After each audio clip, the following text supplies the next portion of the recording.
Sorry, I came slightly late, but I've read the book cover to cover. If that is any conversation.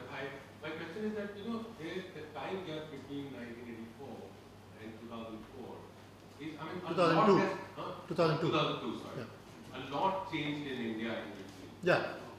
So, do you think there's anything which could have kind of stopped something like this, human rights commission formation, or the fact that it becomes slightly more aware society, judiciary perhaps was showing a bit of activism which is not shown earlier. So, is there anything that you would see and say that perhaps after 84 this should not have happened, because of the strength of the democratic institutions alone? Your question was, what should it? Is there anything that you see? I mean, did we make Any signs of hope? Yeah, sure. Because as a result of NHRC's intervention, the Supreme Court in turn came into the picture.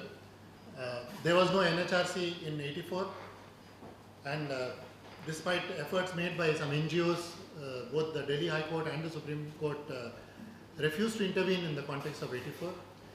But they were more willing in the context of 2002, and we have results before us. As I said, this was a truly historic verdict, the Naroda Patia judgment. I wish it had also taken the step of holding, a police officer who was, named as an accused by victims in the context of Godhra, in the context of Naroda Patia. One Mysore Wala.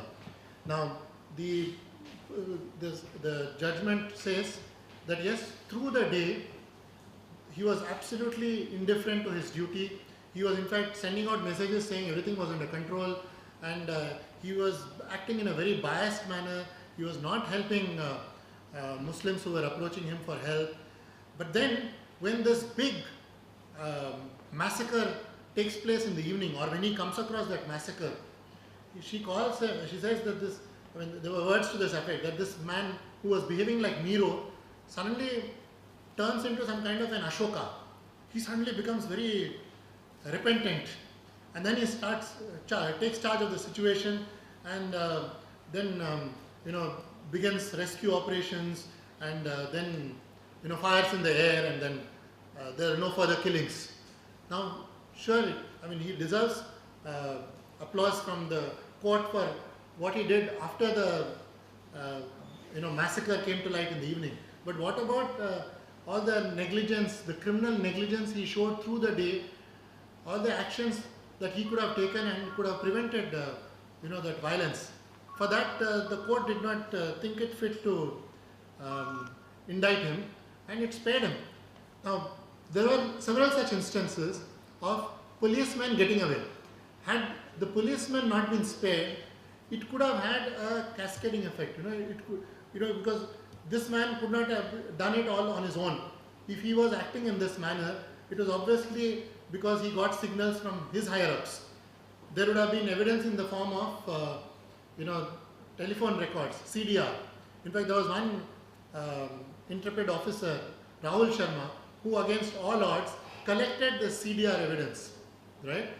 And yet there was this absolutely unbelievable reluctance on the part of the Modi regime to take advantage of it. He calls Godhra promptly on February 27th itself. He calls it a terror crime. Yet, in contrast to the terror incident that took place just a few months prior to that in Delhi, that is when there was a parliament attack and in December 2001, just 2-3 months prior to this incident, right?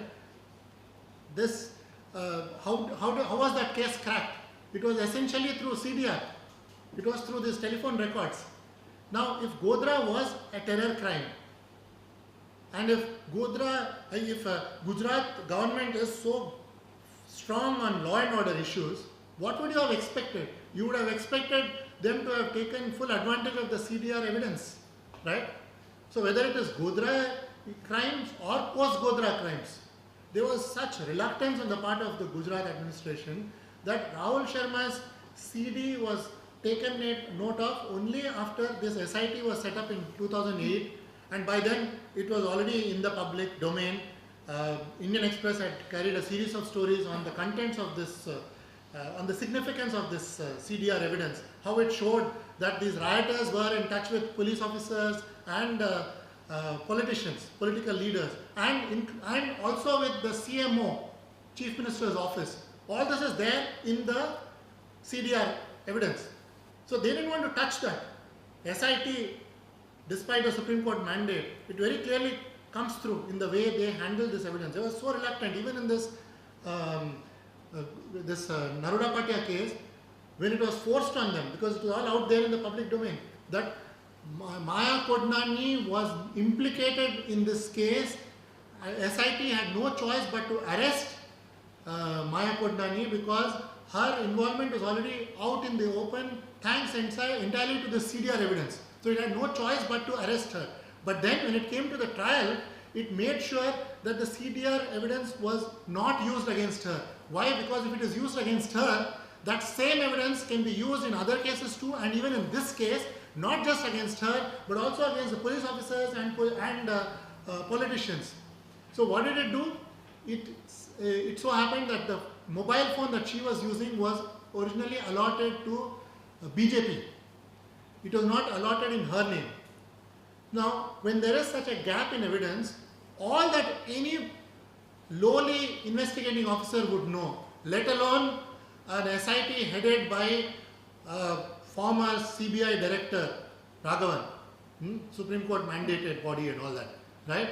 Anybody would know that all you would have to do is establish that link between the accused, that is Maya Kodnani, and the telephone. How do you do it?